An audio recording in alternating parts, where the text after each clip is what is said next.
tulifundishwa sanaa mbalimbali. Tukiwa shuleni tulitengeneza maua. Nimesoma pale chuo cha walimu Butimba, viunga vya maua yanatefuliwa, yanawekewa mbolea.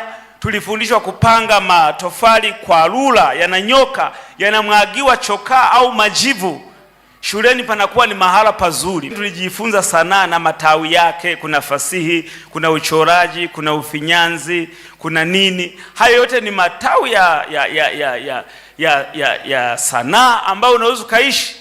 Sisi mzee Malekana tumesoma, tukiwa tunaenda shuleni tunaagizwa kwenda na vitu vingi. Unaenda na mche wa mgomba umebeba, unaenda umebeba mche wa mbuni wa kahawa umebeba, una fagio la kufagia, una majivu ya kuweka kwenye vile vio vya tembe. Madaftari ulikuwa unashonea la kwanza mpaka la 7.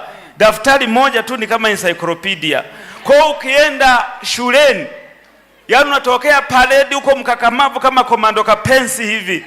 Yaani mnapiga mchaka za maana, ubongo wetu timamu. Na ndio maana unaona hata jana nimeweza kuimba mashairi yale ya darasa la 4, karudi baba mmoja, lile la darasa la 3, sizitaki mbichi hizi, kwa sababu tulikalili na akili ilikuwa imara kukapcha na kutunza vitu. Lakini watoto wetu leo kwanza wanakula vyakula vya GMO ambavyo sio vya asili. Hivyo vyenyewe tu ni athari. Vinaharibu vinasaba, homoni zinaharibika. Sisi tulikula vyakula vya asili.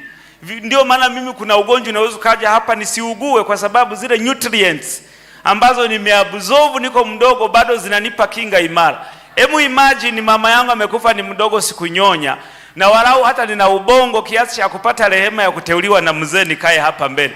Je, ningenyonya nikamaliza? Bwana awabariki kwa jina la Yesu, amen.